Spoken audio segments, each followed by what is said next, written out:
Funerals of the killed during the storming of the government house are being held in Bishkek. All of the victims died from gunshot wounds, including those killed by snipers, some of whom were found to be foreign citizens. However, according to some sources, there are still a dozen or so shooters in Bishkek who were hired to guard President Bakiyev.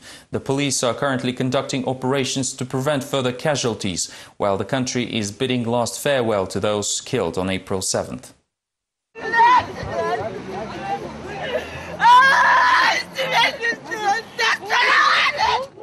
Cries and tears can be seen and heard in almost every village around Bishkek today. Yurts were set up to allow everyone to bid last farewell to those killed during the unrests. Arstanbek Sagandikov was only 28. He was shot by a sniper at the capital's central square, leaving behind a daughter and pregnant wife. Corrupted government and its inaction forced us to come to the square. I thought that I went there alone, but my son followed me there. He was among those 27 people shot when I tried to help them. I saw him when I was carrying the wounded to the doctors.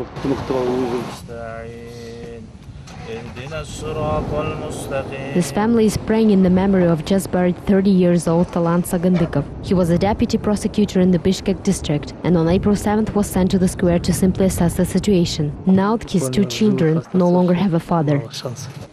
I don't know exactly why he was at the square. Some say that he was sent there as part of his job. My second son told me later that firearms will be used against people. If only I knew earlier that these monsters will open fire, I would have never let him go.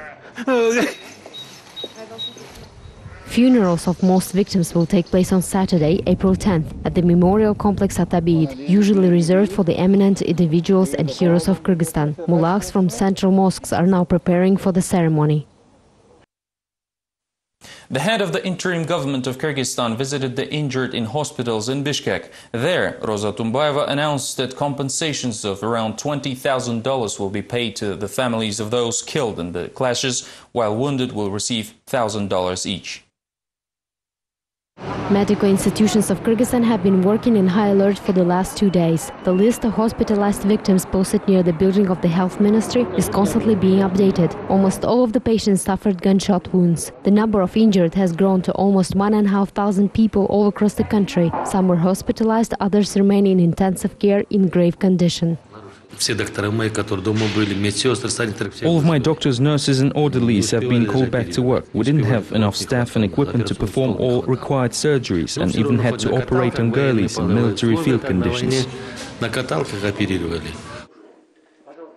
The head of the interim government of Kyrgyzstan, Roza Tumbayeva, visited some patients. All are of different age, 16 and older. Talebek Omurzakov was wounded on April 7th during the storming of the government building. I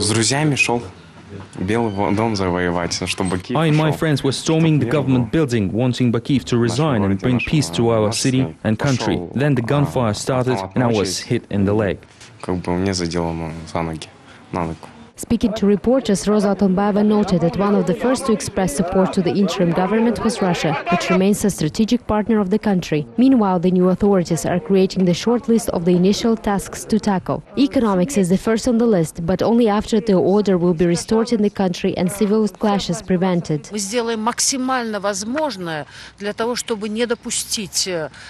will make every effort to prevent a civil war. Being in control of the situation here, we're mobilized and have enough means, resources and opportunities. The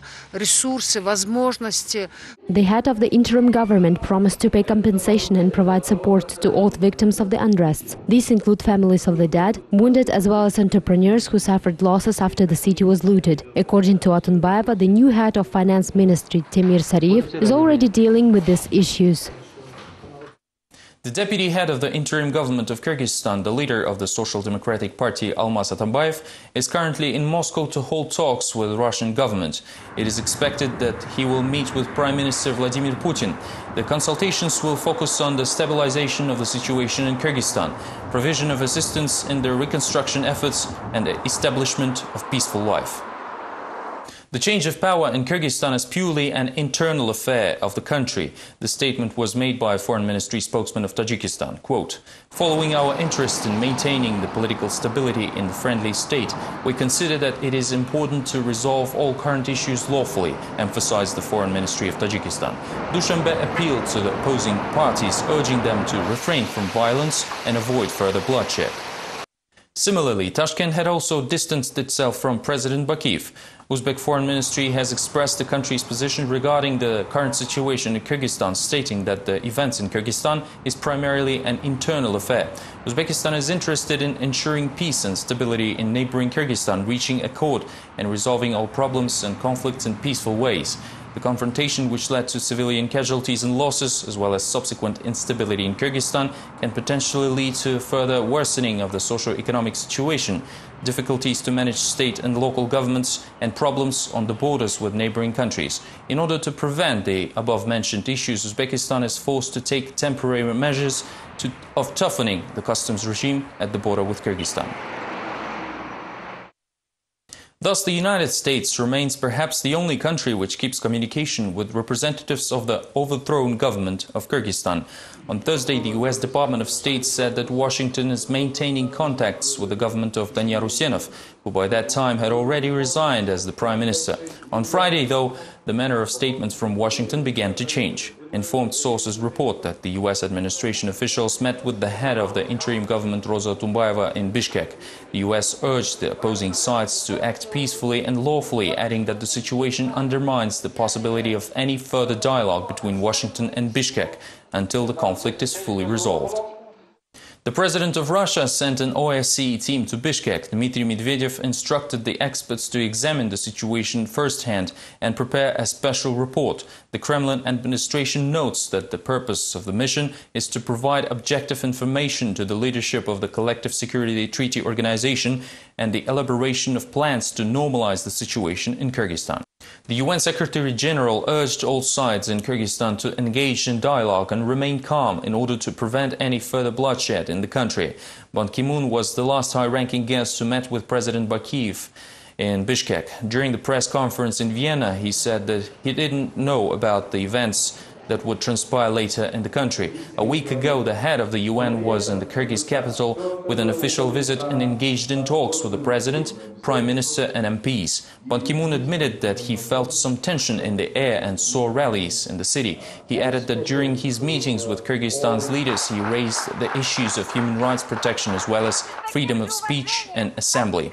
Among other topics, Ban Ki-moon expressed his concern over the closing of an independent TV company just 2 days prior to his visit. The act of goodwill was done on Friday by the Kyrgyz Financial Police. Bishkek office of Stan TV, the partner of Channel K+, was allowed to resume its work. Officials lifted the ban on the use of equipment and granted access to the editorial offices which were sealed earlier. The task force members said that their actions were approved by the leadership of the financial police, although no official documents proving the lifting of the ban was shown to Stan management. At the same time, the company is still yet to receive any documents stating the grounds on which the office was shut down in the first place. We will continue to monitor and cover the situation in Kyrgyzstan. Thank you for staying with us and goodbye.